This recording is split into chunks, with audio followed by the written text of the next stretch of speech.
తెలుగు సినీ ప్రేక్షకులకు మెగా అభిమానులకు నమస్కారం. మా ఎస్విసి సంస్థకి రామ్ చరణ్ గారికి చిరంజీవి గారికి ఎంతో అనుభవ సంబంధం ఉంది.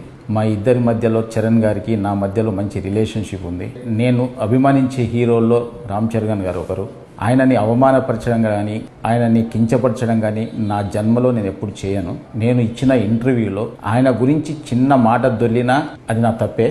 అది జరిగిందని అభిమానులు అనుకుంటున్నారు కాబట్టి వాళ్ళకి నిజంగా నేను క్షమాపణ చెప్తున్నా. చరణ్ గారికి కూడా క్షమాపణ చెప్తున్నాను. అంటే నాకున్న ఆయన రిలేషన్ని నేను పాడు చేసుకోదలుచుకోలేదు. ఎందుకంటే జనం ఈ రోజు మాట్లాడుతున్న మాటలు కానీ బయట ట్రోలింగ్స్ కానీ అభిమానుల బాధలు కానీ నేను అర్థం చేసుకోగలను. ఎందుకంటే ఒక హీరోని అలా అన్నప్పుడు ఎవరు కూడా భరించలేరు. నేను అన్న ఇంటెన్షన్ అలా కాదు. మాకున్న రిలేషన్స్లో మాకున్న క్లోజ్నెస్లో నేను మాట దొర్లాను తప్ప ఆయనను అవమానపరచడానికి కాదు. మాకు మెగా హీరోలతో అందరితో మాకు మంచి సంబంధాలు ఉన్నాయి. వరుణ్ తేజ్తో ఒక ఫిదా కానీ, సాయి ధరమ్ తేజ్తో 2 సినిమాలు, చరణ్ గారితో 2 సినిమాలు చేశాం. చిరంజీవి గారు ఎప్పుడు మా రాజుగారితో కానీ నాతో ఎప్పుడు మాట్లాడుతూనే ఉంటారు. ఇలాంటి అనుబంధం ఉన్న వాళ్ళని అవమానించే పర్యంత మూర్ఖుని కాను నేను. దయచేసి అందరు అభిమానులు అందరూ అర్థం చేసుకోవాలి. సంక్రాంతికి గేమ్ చేంజర్ రిలీజ్తో పాటు సంక్రాంతికి వస్తున్నాం సినిమాని ఒప్పుకోకపోయి ఉంటే, ఆయన చెయ్యొద్దు అని ఉంటే ఆ సినిమా రిలీజ్ అయ్యేది కాదు.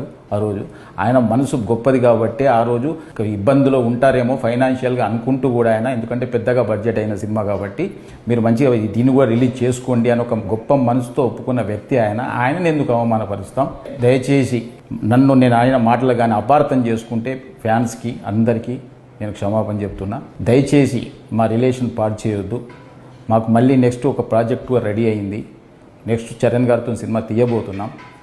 అలాంటిది అనవసరంగా మా ఇద్దరి మధ్య ఈ అభిప్రాయ భేదాలు తీయకండి అని అందరినీ వేడుకుంటున్నా. చూసిన ఆంధ్ర ప్రేక్షకులందరూ కూడా గమనించాలి. నాకు చరణ్ గారికి మంచి రిలేషన్ ఉంది. నేను ఆయన గురించి ఎప్పుడు తప్పు మాట్లాడను. ఇచ్చిన ఫస్ట్ ఇంటర్వ్యూ కాబట్టి కొంచెం నాకు తెలియకుండా కూడా ఏదైనా మాట దొర్లిందేమో, అలాంటిది కూడా ఏదైనా అర్థం చేసుకోవాలని అందరికీ కోరుకుంటున్నాను. Thank you very much.